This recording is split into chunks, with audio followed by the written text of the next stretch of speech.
Now we are going to start with the topic a closer look Hampi, Masulipattnam and Surat. The first town that we are going to study is Hampi.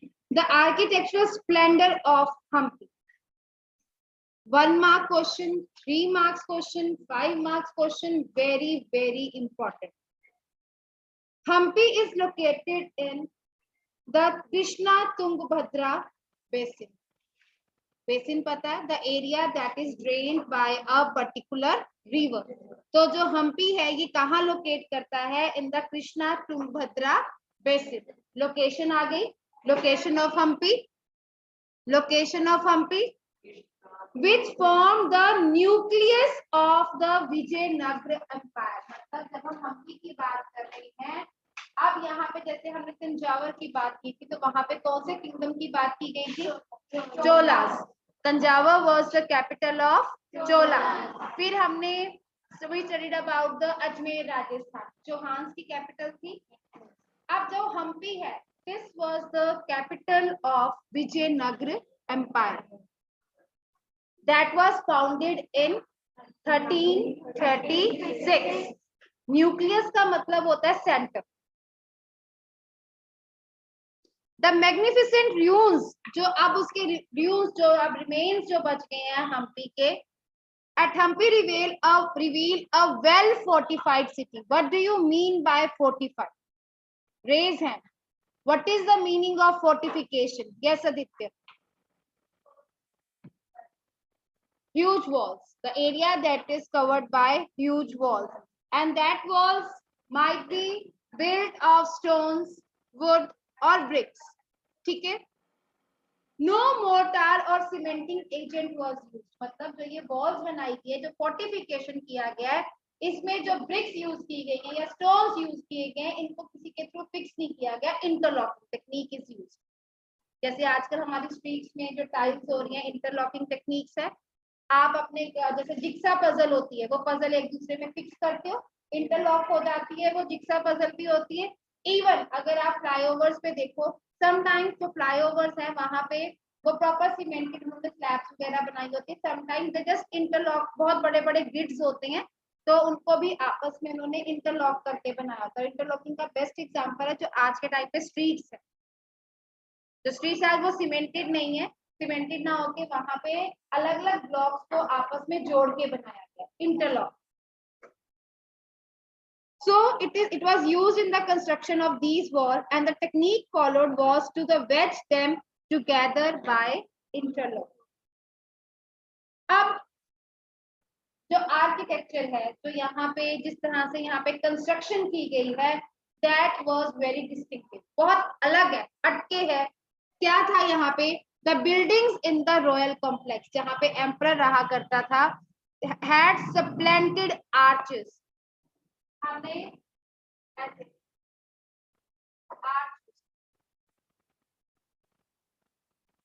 Rulers and buildings में 2 types of construction पढ़ा था हमने, आर्कवेट and cobble. किया था ना ये चीज. So arches, domes and pillared halls were with niches for holding the sculptures. अब कई बार क्या होता है कि कई बार वॉल्स वगैरह में ऐसे नीचेस वगैरह उनको मतलब प्रॉपर वहां पे शेप दी होती है वॉल्स को होल्ड करने के लिए, पिलर्स को होल्ड करने के लिए, और उनमें में भी डिजाइन बनाए हुए थे. They also had well planned orchards. Orchards means किसके garden? Fruit garden. Orange, orange, Apple and pleasure gardens with sculpture motifs such as the lotus or corbels.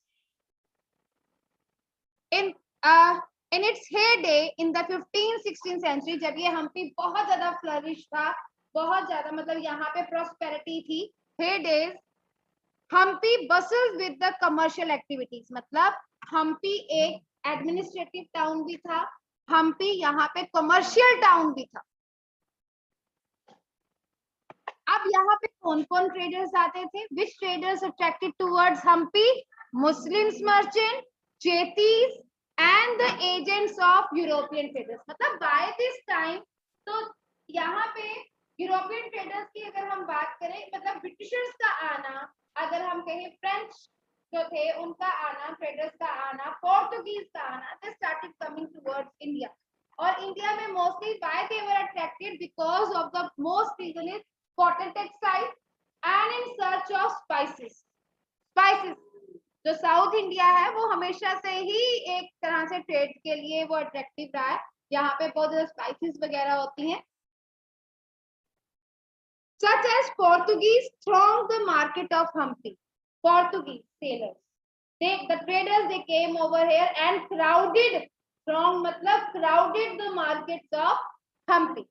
अभी हमने पढ़ा किसकी कैपिटल थी यहाँ पे? Vijayanagara Empire. Vijayanagara Empire. And where was it located? Now, up temples were also constructed, and the temples were the hub of cultural activities. Temple dances. आज के time पे तो ऐसा कुछ नहीं होता. पहले के टाइम पे जब कोई फेस्टिवल्स वगैरह होते थे तो टेम्पल्स की डांसेस होती थी. मतलब वहां पे डांस वगैरह अपना एक तरह से कंट्रीब्यूट करना कि हमने अपनी वर्शिप करनी है या अपनी तरफ से डिवोशन मार्क करना है, तो they gave the performance in front of the deity. So Devdasis performed before the deity, royalty and the masses.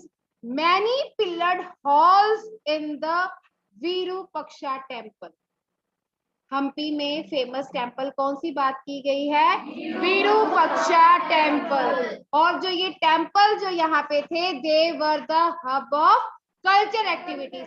जब भी फेस्टिवल का टाइम होता था, जो टेम्पल डांसर्स होती थी जिनको देवदासी कहा जाता था, they performed in front of the deity, royal people and in front of the common masses.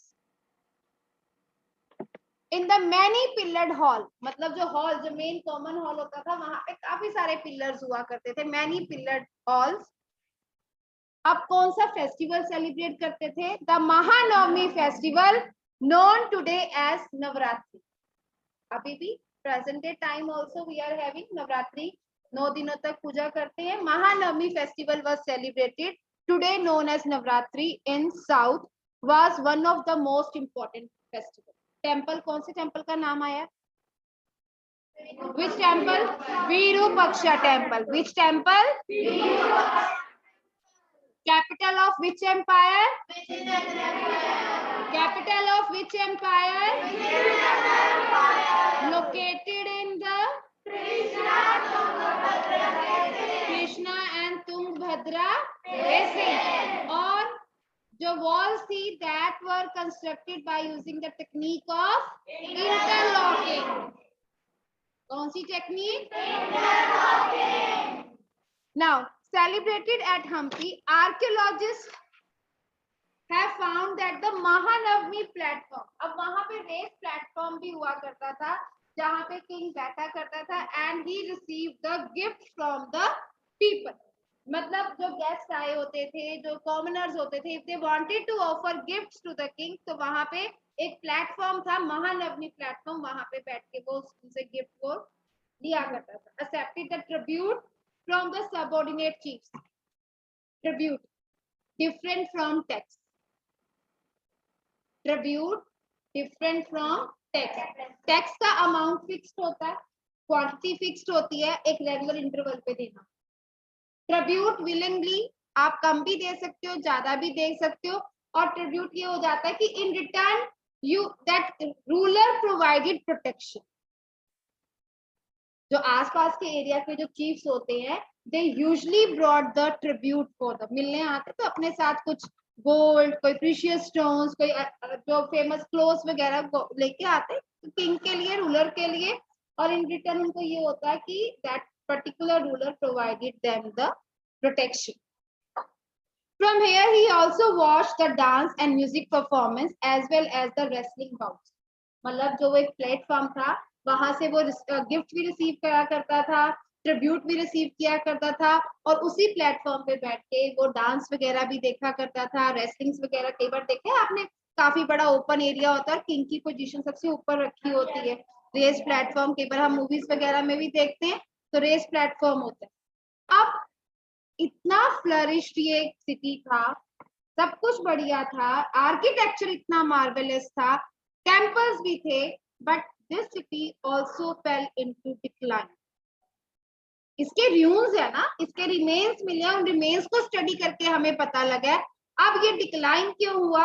Hampi fell into ruin following the defeat of Vijayanagara in 1565 by the Deccan Sultan. अब Vijayanagar empire, अब empire life long तो रहेगा नहीं, some more powerful rulers would come at that time. तो उस time जो डेक्कनी सुल्तान थे, the rulers of Golconda, Bijapur, Ahmednagar, Berar and Bidar, मतलब इन सब ने मिलके जब इस पे अटैक किया तो क्या हो गया, जो हम्पी था वो खत्म हो, डिक्लाइन हो गया। जब आप किसी पे अटैक करते हो, मोस्टली जो वहां पे बहुत इंपॉर्टेंट जो जैसे टेम्पल्स हैं वहां पे अटैक किया गया होगा, पैलेसेस पे अटैक किया होगा, तो अल्टीमेटली क्या हो गया, वो जो टाउन था वो खत्म हो, विजयनगर एम्पायर। ठीक है, तो ये है decline. Hampi fell into ruin following the defeat of Vijayanagara in 1565 by the Deccan Sultan. कौन से रूलर थे उस डेक्कनी सुल्तान में? गोलकंडा, बीजापुर, अहमदनगर, बरार एंड विदार।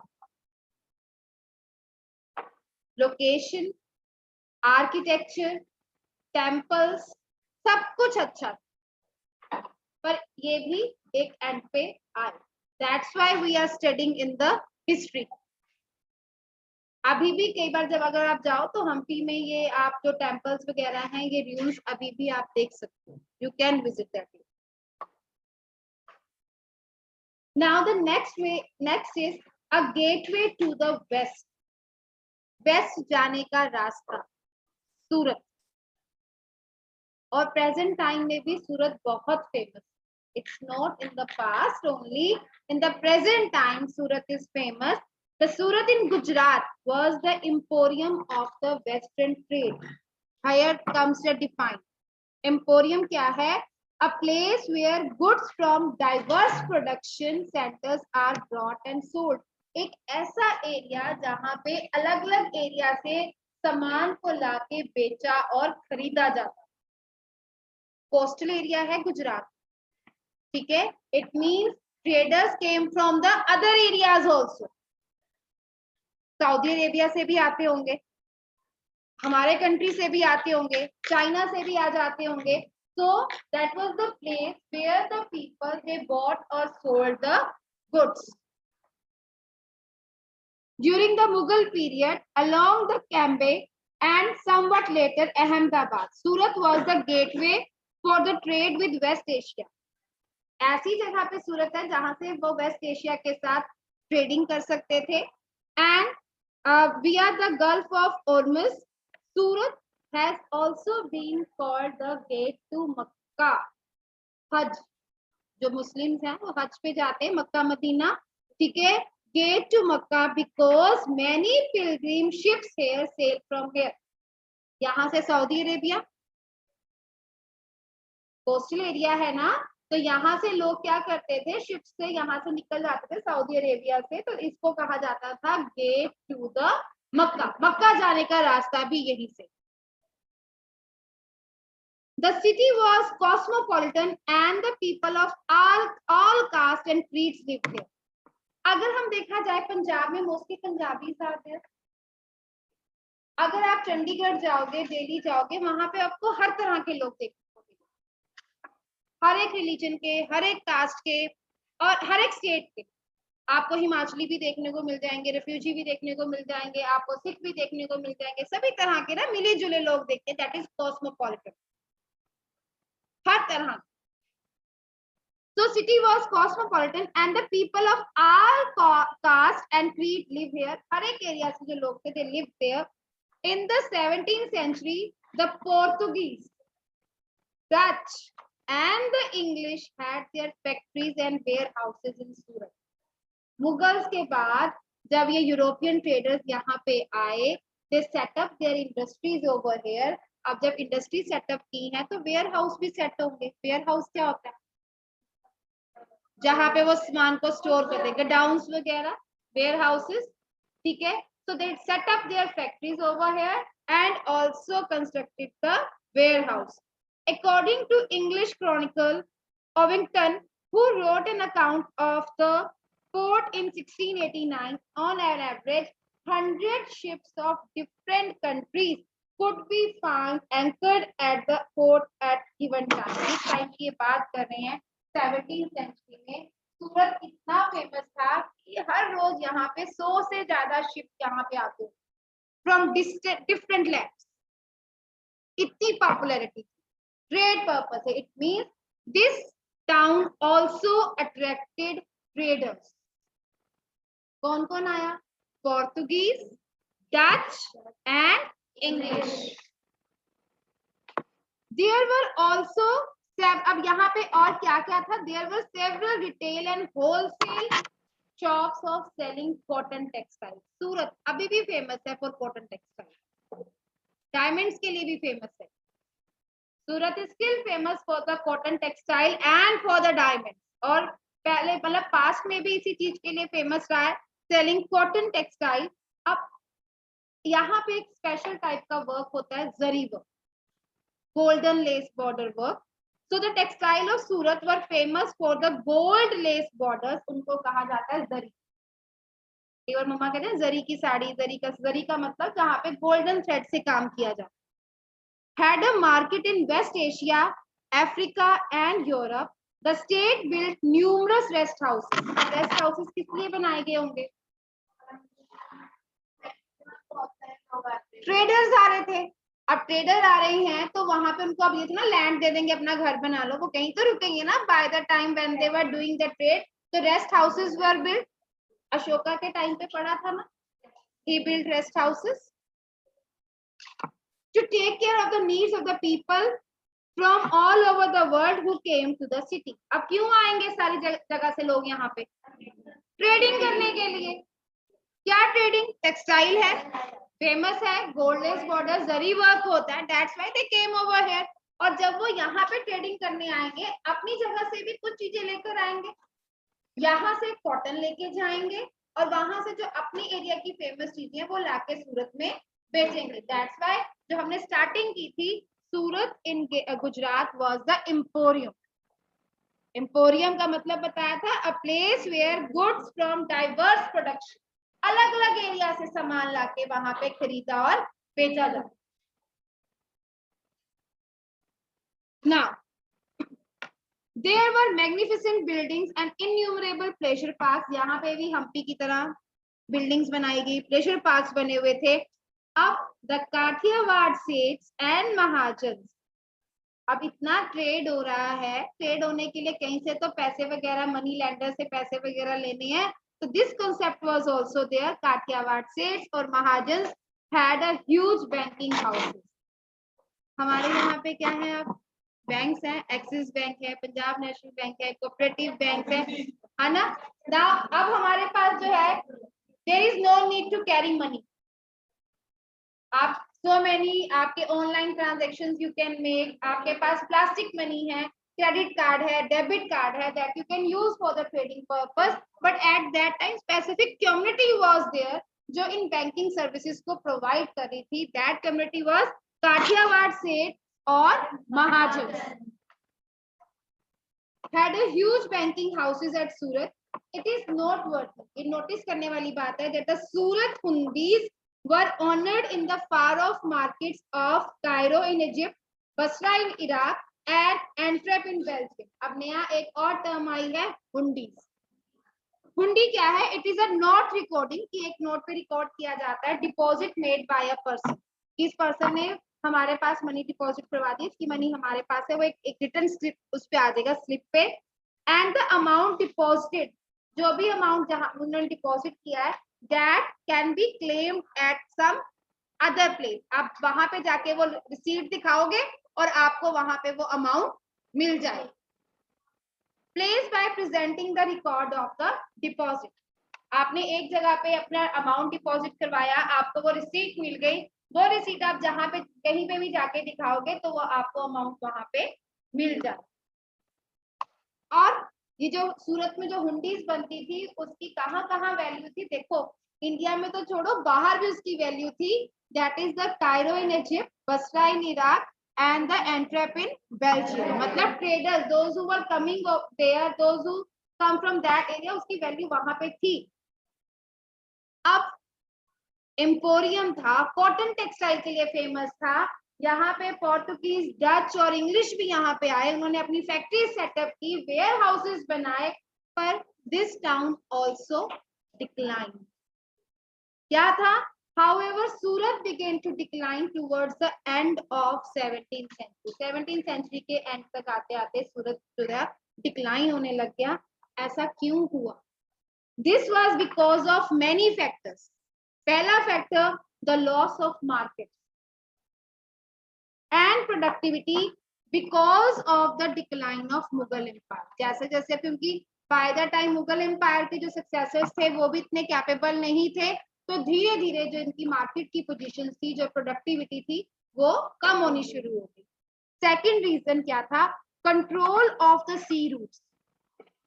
कहाँ पे सी रूट्स इंडियन रूलर्स के पास में था, तो सी रूट्स, अब सी रूट्स पे किसका कंट्रोल हो गया? जो बाहर से ट्रेडर्स हमारे यहाँ पे आए, by the Portuguese. Third reason, competition from the Bombay, where the English East India Company shifted its headquarter in 1668. अब क्या हुआ कि जो एक कंपटीशन हो गया वहां पे, मतलब ब्रिटिश ईस्ट इंडिया कंपनी आ गई, तो सो मेनी थिंग्स. बेटा जब ईस्ट इंडिया कंपनी यहाँ पे आई ना, that also affected the life of the craft persons in India. आप जैसे अब आपने जो स्कूल यूनिफॉर्म, जो स्वेटर वगैरह पहने हुए हैं, दीज आर मशीन मेड. जो घर पे मम्मा बनाते हैं वो फ्लफी फ्लफी से होते हैं ना, और उस एक स्वेटर को बनाने के लिए sometimes it takes 15 days, 1 month.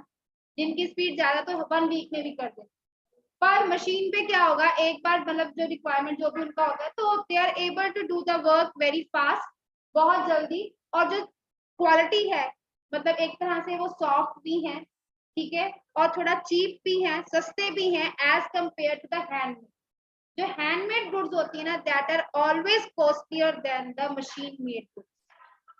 और जब ये ट्रेडर्स हमारे यहाँ पे आए, specially the East India Company, जब इन्होंने यहाँ पे फैक्ट्रीज लगाई, इन्होंने अपनी यहाँ पे मिल सेटअप की, इससे क्या होगा, जो हमारे जो क्राफ्ट पर्सन थे, दे व्यू. हमने वीवर्स के बारे में पढ़ा कि क्राफ्ट पर्सन में वीवर्स भी आते हैं, चाहे उसमें क्लीनिंग का काम है, स्पिनिंग का काम है, डाइंग का काम है. पर जब मिल्स आई होंगी तो क्या होगा? The work that was earlier done by manual labour, now that work was done by the machine. Labour की रिक्वायरमेंट ही नहीं रही, अनएम्प्लॉयड हो गए लोग.